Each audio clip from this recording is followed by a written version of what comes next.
ओम शांति। आज 25 फरवरी 2023 बाबा की मुरली सुनेंगे। सबसे पहले देखते हैं मुख्य बिंदु। आज बाबा ने कहा कि तुम ईश्वर की डायरेक्ट रचना हो, भगवान के बच्चे बने हो, इसीलिए तुम्हारी बाबा कहते चलन बड़ी रॉयल होनी चाहिए। तुम्हें कभी भी उदास नहीं होना है, सदैव हर्षित रहना है। बाबा ने कहा रोना, लड़ना, झगड़ना, उल्टा सुल्टा खाना यह ईश्वरीय संतान के लक्षण नहीं है, ये तुम्हारे अंदर नहीं होना चाहिए। आगे बाबा ने बताया कि तुम्हें बुद्धि से बाप को और वर्षे को याद करना है और इस मायापुरी को भूलते जाना है। इसमें तो बहुत दुख है। बाबा कहते ये दुख की दुनिया है, कब्रिस्तान है, इसे तुम्हें याद नहीं करना है। फिर बाबा ने आज बताया कि जैसे इस दुनिया में लक्ष्मी का आह्वान करते हैं तो साफ़ सफाई करते हैं, तो बाबा ने कहा जब लक्ष्मी नारायण इस धरती पर असलियत में आएंगे, सतयुग में आएंगे, तो सृष्टि अपने आप बिल्कुल साफ़ हो जाएगी। यहाँ का कीचड़ पट्टी वहाँ कुछ नहीं रहेगा। और बाबा कहते सिर्फ एक ही खंड, भारत ही खंड रहेगा, बाकी कोई खंड यहाँ सतयुग में नहीं रहेगा जहाँ देवताएं आएंगे।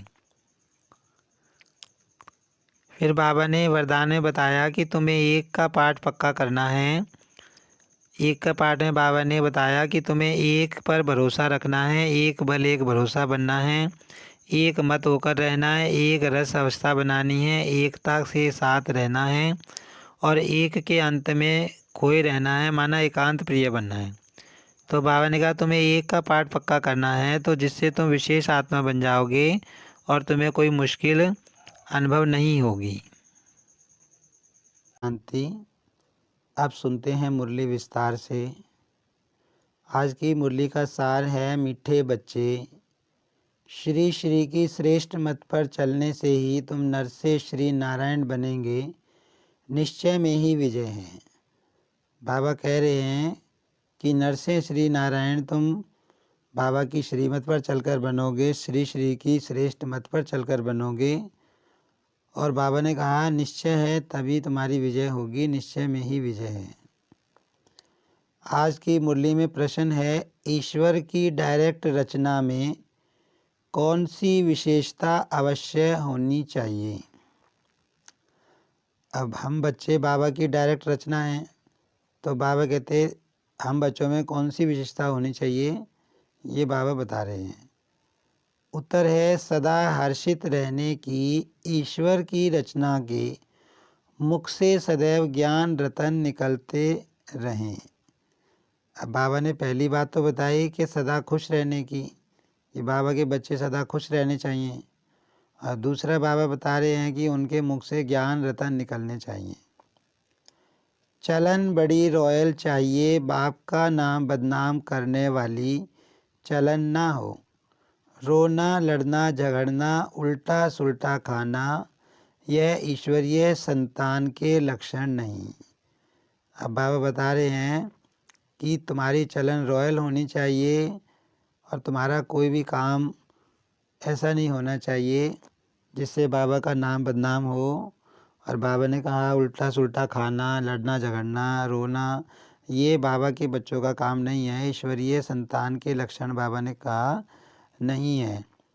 ईश्वर की संतान कहलाने वाले अगर रोते हैं, कोई अकर्तव्य करते हैं, तो बाप की इज्जत गंवाते हैं। इसलिए बच्चों को बहुत बहुत संभाल करनी है, सदा ईश्वरीय नशे में हर्षित मुख रहना है।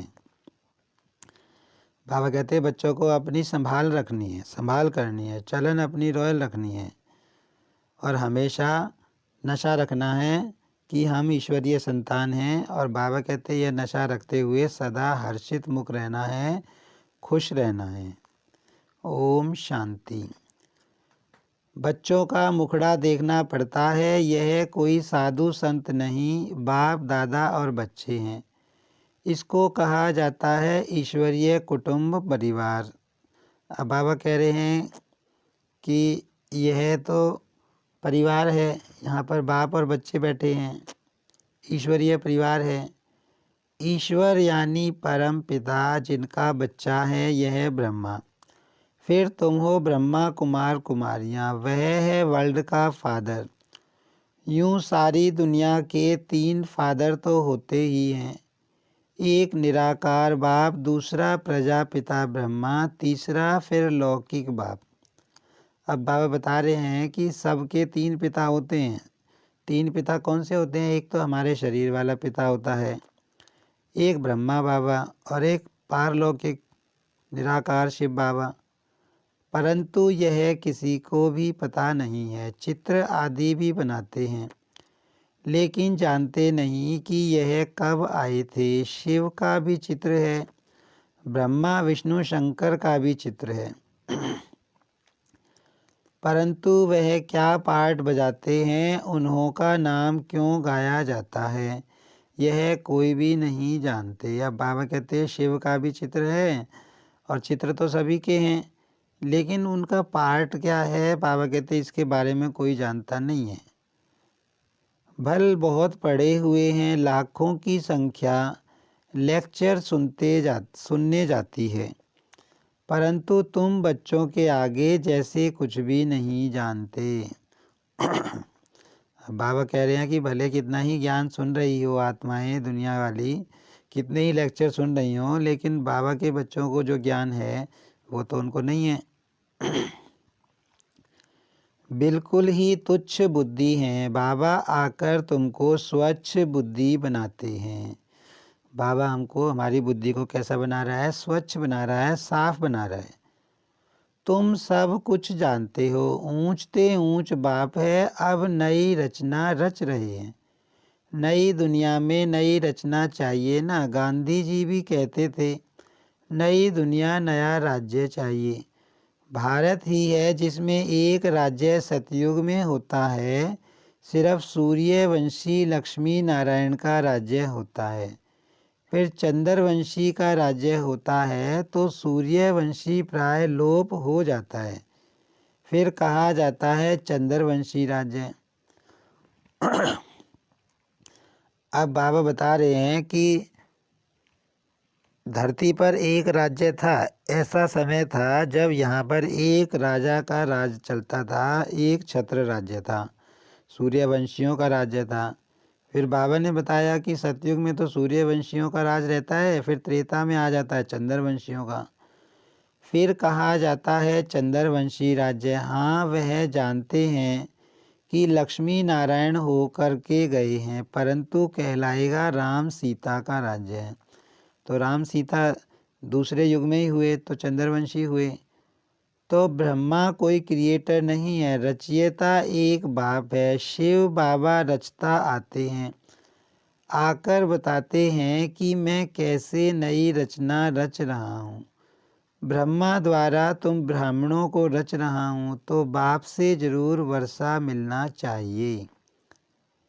यह थोड़ी सी बात भी कोई समझ जाए तो 21 जन्मों के लिए अहो सौभाग्य है। अब बाबा कहते ये एक बात ये समझ में आ जाए किसी की कि परम पिता परमात्मा ब्रह्मा के द्वारा वर्षा दे रहे हैं, तो बाबा कहते 21 जन्मों के लिए उसका भाग्य बन जाए। कभी भी दुखी व विधवा नहीं होंगे, यह किसकी बुद्धि में पूरा नशा ही नहीं है बहुत सहज। अब बाबा कहते वहाँ दुख तो होगा नहीं, क्योंकि बीच में कोई शरीर छोड़ता नहीं है। मुरली में गीत है, तकदीर जगाकर आई हूँ, ओम शांति। तुम आते हो इस पाठशाला में, किसकी पाठशाला है? श्रीमद् भगवत की पाठशाला है, फिर उनका नाम गीता रख दिया है।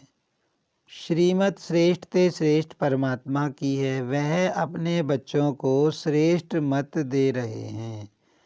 अब सबसे श्रेष्ठ मत कौन दे सकता है? परमात्मा दे सकते हैं। अब वो ऊंचे ते ऊंचे हैं, इसीलिए उनकी श्रेष्ठ मत को श्रीमत कहा जाता है।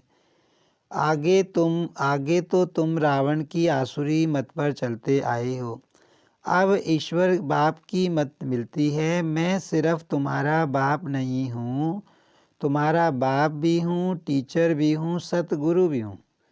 अब बाबा कह रहे मैं तुम्हारा सिर्फ बाप नहीं हूँ। बाबा कहते मैं तुम्हारा टीचर भी हूँ, सतगुरु भी हूँ, मैं तुम्हारा तीनों हूँ। तीनों रूप से बाबा कहते मैं तुम्हारा इस समय बना हूँ। जो हमारे बनते हैं, कहते हैं शिव बाबा ब्रह्मा मुख द्वारा हम आपके बन गए, प्रतिज्ञा करते हैं मैं आपकी हूँ, आपकी ही रहूँगी। बाबा भी कहते हैं तुम हमारे हो, अब मेरी मत पर चलना। श्रीमत पर चलने से तुम सो श्रेष्ठ लक्ष्मी नारायण बन जाएंगे, गारंटी है। अब बाबा कहते हैं कि मेरा बनकर मेरी श्रीमत पर चलोगे तो बाबा कहते हैं गारंटी है कि तुम लक्ष्मी नारायण जैसा बन जाओगे। कल्प पहले भी तुमको नर से नारायण, नारी से लक्ष्मी बनाया था। ऐसा कोई मनुष्य कह ना सके, किसको कहने आएगा नहीं। यह बाप ही कहते हैं मेरे बच्चे, मैं तुमको राजयोग सिखलाकर फिर से स्वर्ग का मालिक बनाता हूँ। सतयुग है अल्लाह की दुनिया, भगवती भगवान को अल्लाह कहेंगे। इस समय सब उल्टे लटके हुए हैं। चील आकर टूंगा लगाती है ना, यह भी माया टूंगा लगा देती है। अब बाबा कहते हैं यहाँ तो सब उल्टे लटके हुए हैं। भाई माया दुखी करती रहती है, परेशान करती रहती है, दुखी होते रहते हैं। अभी बाप कहते हैं तुमको इन दुखों से विषय सागर से क्षीर सागर में ले चलते हैं। अब क्षीर सागर तो कोई है नहीं, कह देते हैं विष्णु सूक्ष्म वतन में क्षीर सागर में रहते हैं। अब बाबा कह रहे हैं कि मैं तुमको ये जो दुखों का विषय सागर है इससे निकालकर तुमको क्षीर सागर में ले जाता हूँ। अब बाबा बता रहे हैं क्षीर सागर वैसा तो कोई है नहीं भाई, जैसे शास्त्रों में दिखाया है कि विष्णु क्षीर सागर में लेटे हुए हैं। बाबा कहते हैं असली क्षीर सागर कौन सा है, सुख की दुनिया है, स्वर्ग है, जहाँ बाबा हमको लेकर जाएगा, जहाँ सुख ही सुख होगा। यह अक्षर महिमा के हैं। अब मैं ज्ञान सागर तुम बच्चों को स्वर्ग का मालिक बनाता हूँ। तुम काम चिता पर बैठने से जलकर काले बन जाते हो, मैं आकर तुम पर ज्ञान वर्षा करता हूँ जिससे तुम गोरे बन जाते हो। शास्त्रों में यह अक्षर हैं। सगर राजा के बच्चे जल मरे थे, बातें तो बहुत बना दी हैं। अभी बाप कहते हैं यह सब बातें बुद्धि से निकालो। बाबा कहते हैं शास्त्रों का जो सुना पढ़ा सब बुद्धि से निकाल दो, जो मैं सुना रहा हूँ वो सुनो।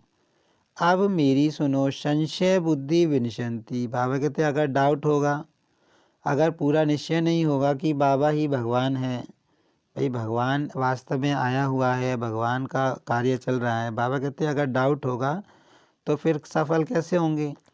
अब मुझ पर निश्चय रखो तो निश्चय बुद्धि विजयंती, विजय माला के दाने बन जाएंगे। माला का राज भी समझाया है, जो अच्छी सर्विस करते हैं उनकी विजय माला बनती है। सबसे अच्छी सर्विस करने वाले दाने रुद्र माला में आगे जाते हैं, फिर विष्णु की माला में आगे जाएंगे। एक माला होती है रुद्र माला, माना शिव बाबा की माला।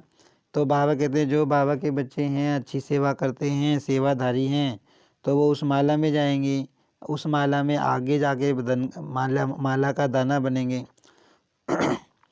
फिर बाबा कहते हैं वही फिर जाके सतयुग में विष्णु की माला में भी आएंगे। नंबर वार 108, फिर 16,000 की भी माला ऐड करो।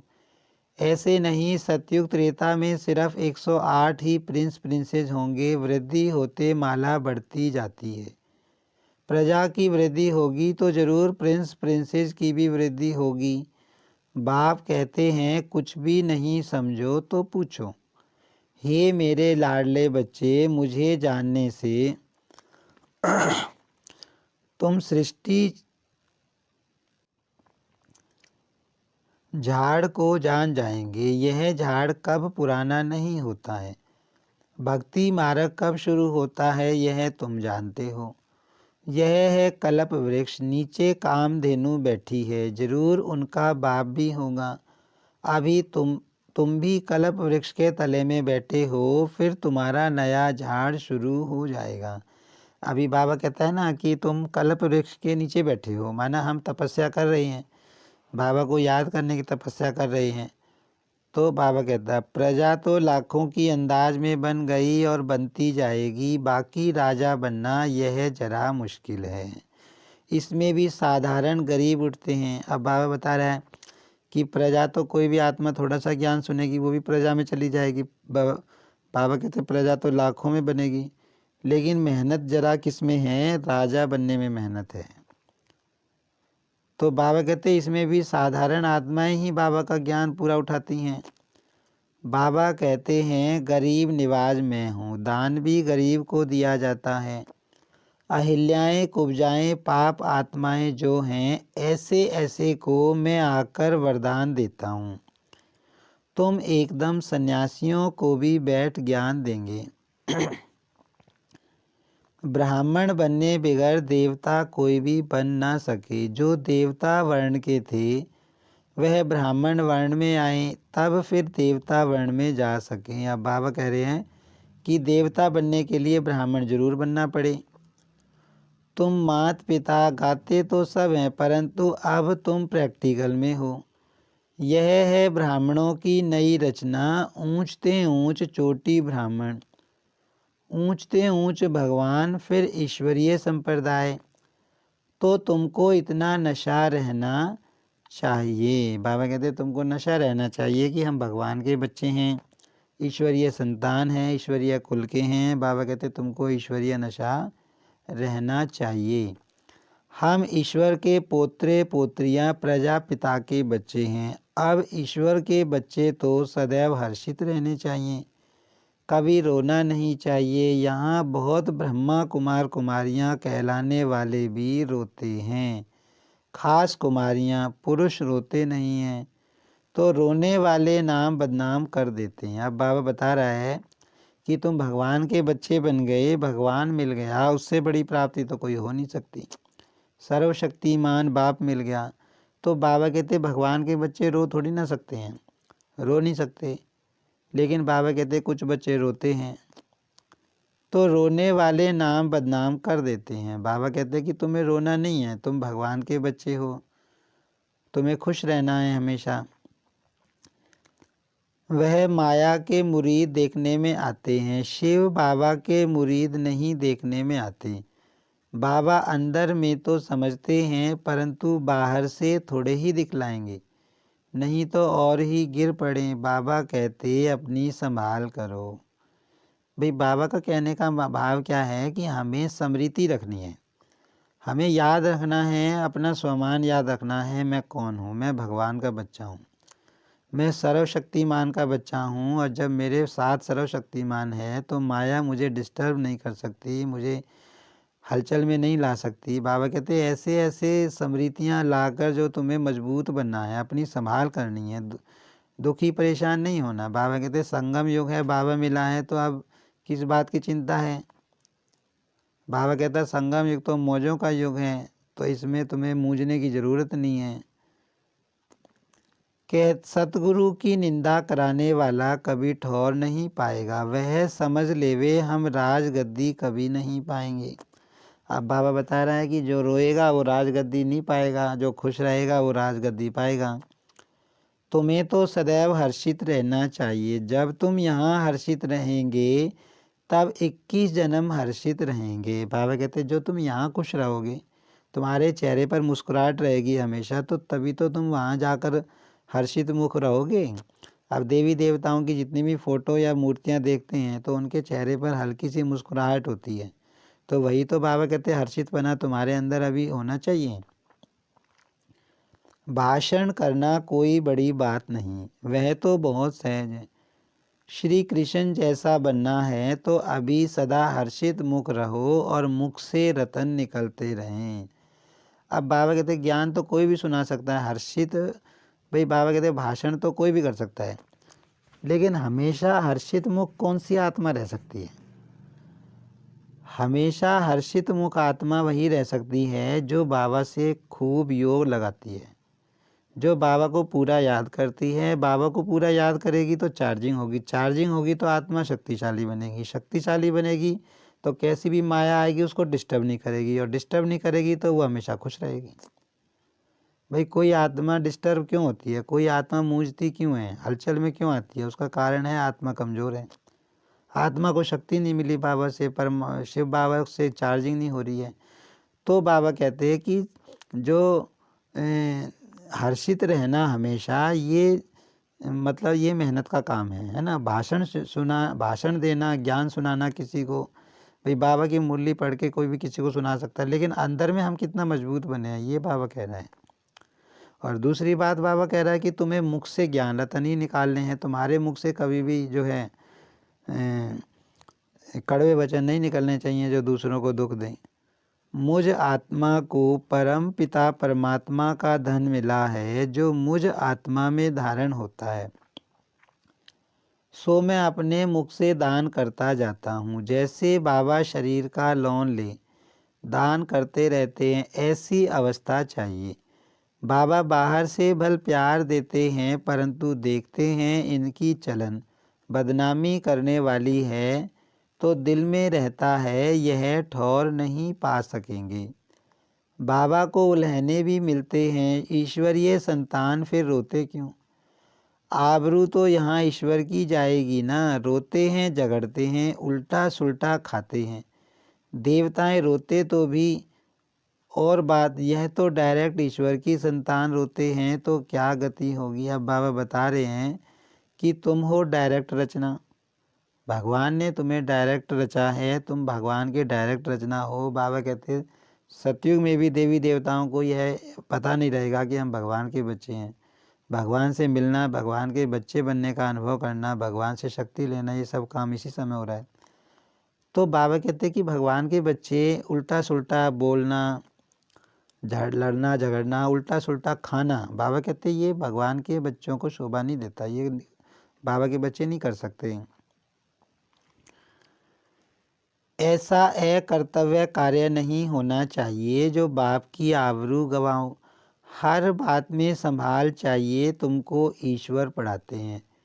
इस समय तो जितने मनुष्य उतनी मतें हैं, एक न मिले दूसरे से। तो बाप समझाते हैं यहाँ तुम बैठे हो अपनी ऊंचते ऊंच तकदीर बनाने। अब हम बाबा के सामने किस लिए बैठे हैं? अपनी तकदीर बनाने के लिए बैठे हैं। बाबा हमें भाग्य दे रहा है। ऊंच तकदीर सिवाय परमात्मा के और कोई बना ना सके। सतयुगी सृष्टि के आदि में हैं लक्ष्मी नारायण, वह तो भगवान ही रचते हैं। उसने लक्ष्मी नारायण को राज्य कैसे दिया, यथा राजा रानी तथा प्रजा कैसे हुई, यह कोई नहीं जानते। बाबा समझाते हैं कलप के संगम युग पर ही मैं आकर लक्ष्मी नारायण का राज्य स्थापन करता हूँ। बाबा कहते हैं तुमको राज तिलक दे रहा हूँ, मैं स्वर्ग का रचयिता तुमको राज तिलक नहीं दूंगा तो कौन देगा? बाबा कहते राज तिलक तो मैं ही दूंगा, स्वर्ग में तुमको मैं ही भेजूंगा, स्वर्ग की गद्दी पर बाबा कहते मैं तुम्हें मैं ही बिठाऊंगा। कहते हैं ना तुलसीदास चंदन घिसे, यह बात यहाँ की है। वास्तव में राम शिव बाबा है, चंदन घिसने की बात नहीं है। अंदर बुद्धि से बाप को और वर्षे को याद करो, मायापुरी को भूलो, इनमें अथाह दुख हैं, यह कब्रिस्तान है। अब बाबा कह रहे हैं बच्चे ये जो माया की दुनिया है, दुख देने वाली दुनिया है, इसको तुम्हें याद नहीं करना है।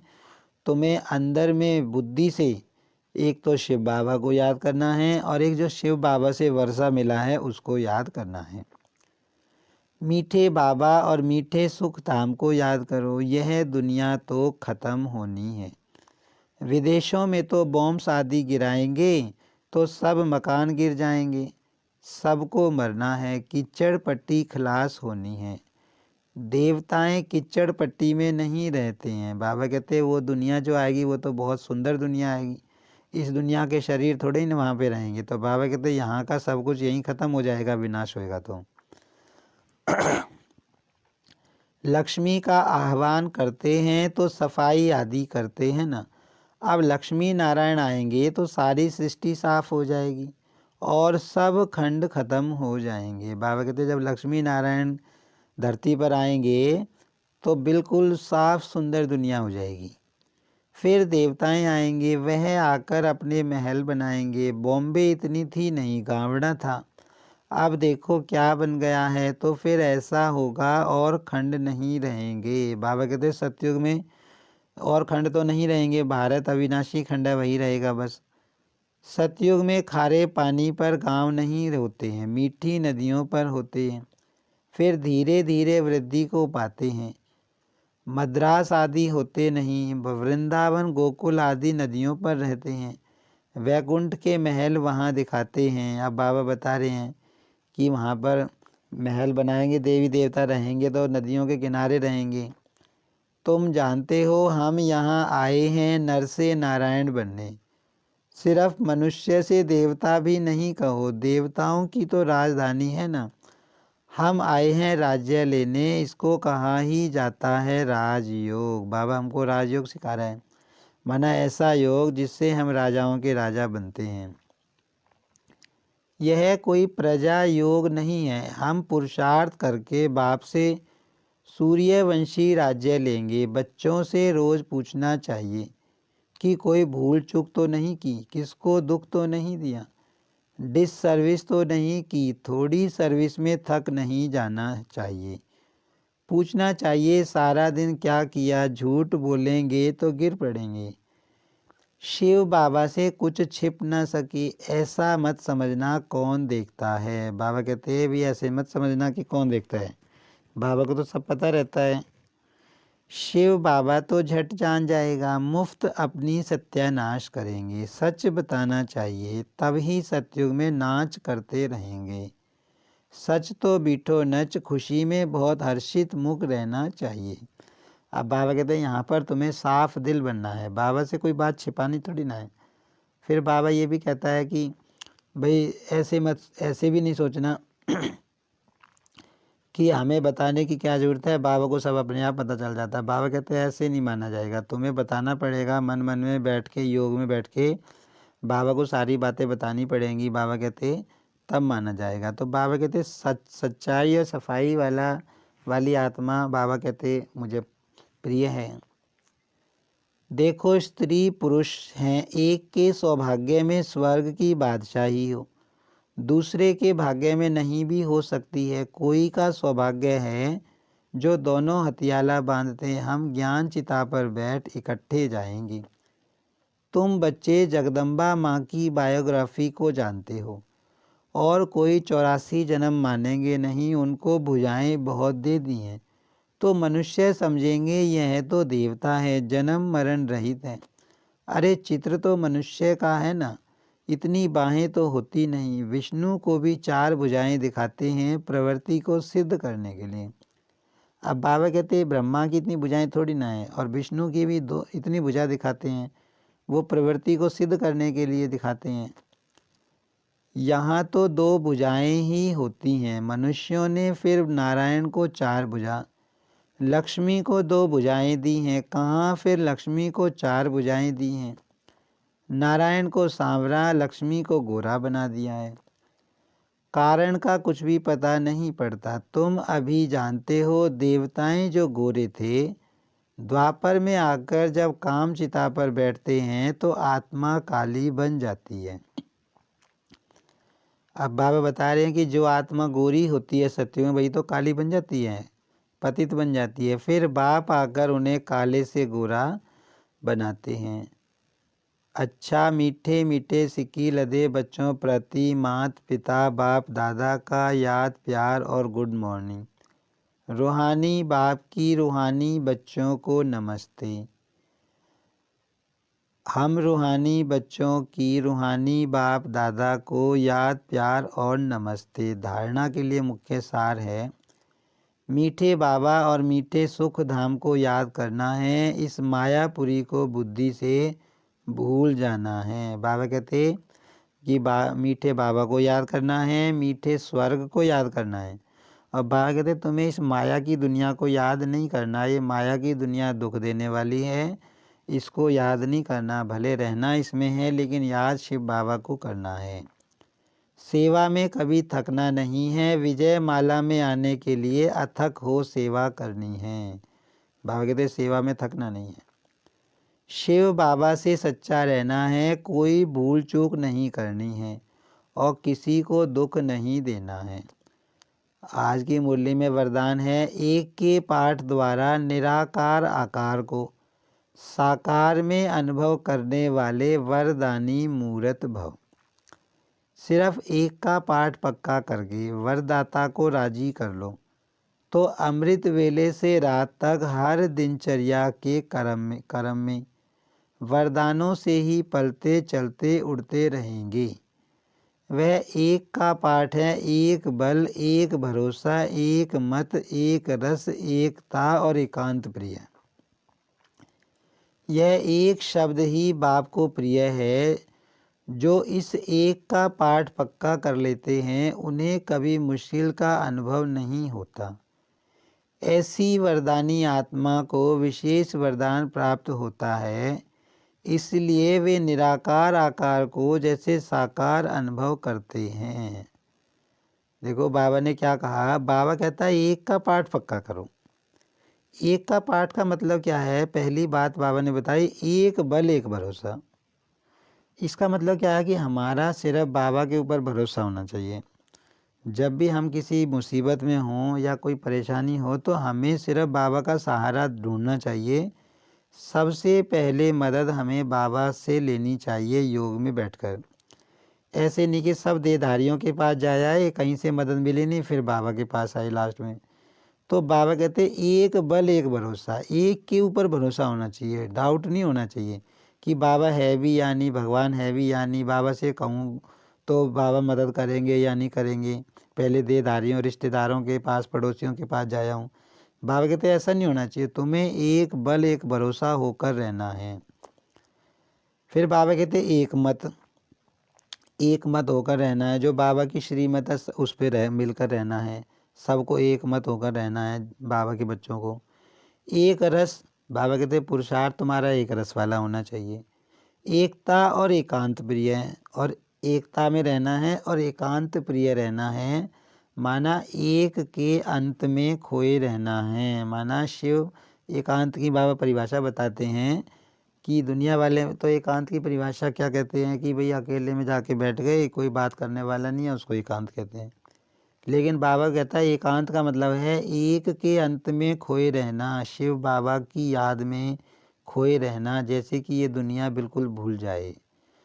तो बाबा कहते हैं कि ये जो एक शब्द है, एक बल एक भरोसा, एक मत, एक रस, एकता और एकांत प्रिय, बाबा कहते हैं ये शब्द मुझे बहुत प्रिय है। तो ये सारी बातें बाबा ने महीन पुरुषार्थ की कही। तो बाबा कहते हैं जो आत्मा इन सब बातों को फॉलो करती है तो बाबा कहते हैं वो तो मजबूत बन ही जाएगी ना, उसे तो विशेष वरदान मिल ही जाएगा, माना उसका पुरुषार्थ तो बहुत तेज चलेगा।